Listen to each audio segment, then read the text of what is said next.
L'homme ne vivra pas de pain seulement, mais de toute parole qui sort de la bouche de Dieu. Voici votre moment de méditation quotidienne.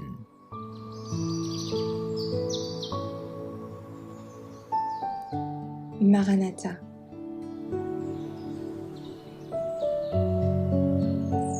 Le 23 mai, les étoiles tomberont du ciel. Les étoiles tomberont du ciel, et les puissances des cieux seront ébranlées. Matthieu 24, verset 29. Le dernier des signes précurseurs du retour du Sauveur eut lieu en 1833. Jésus avait dit « Les étoiles tomberont du ciel ». Et Jean, considérant les scènes annonciatrices du jour de Dieu, s'était écrié « Et les étoiles tombèrent sur la terre, comme lorsqu'un figuier secoué par le vent violent jette ses figues vertes. » Apocalypse 6, verset 13. Cette prophétie s'est accomplie d'une manière frappante par la pluie de météorites du 13 novembre 1833.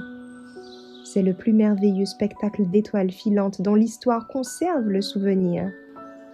Dans toute l'étendue des États-Unis, le firmament semblait en mouvement.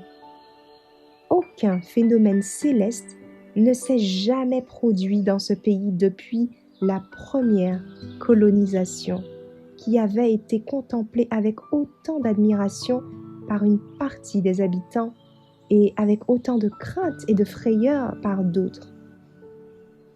La sublimité et la grandeur de cette scène vivent encore dans le souvenir de bien des personnes. Jamais la pluie ne tomba plus drue que ces météores. Il en était de même à l'Orient, à l'Occident, au Nord et au Midi.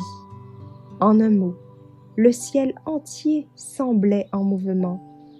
Ce spectacle, tel que le professeur Silliman le décrit dans son journal, fut visible dans toute l'Amérique du Nord, depuis 2 heures du matin jusqu'au grand jour.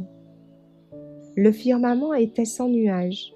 On put contempler dans toutes les parties du ciel une gerbe incessante de traînées lumineuses.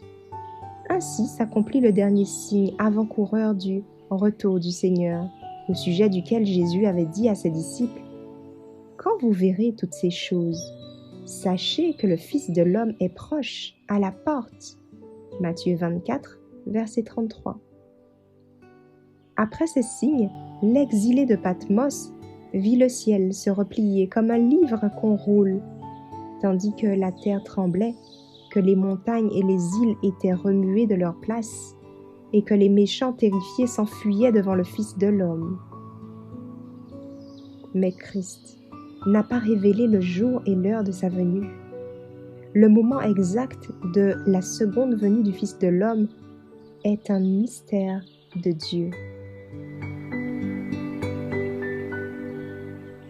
Merci d'avoir écouté cette présentation. Assurez-vous de nous rejoindre demain pour votre moment de méditation quotidienne avec lereste.org.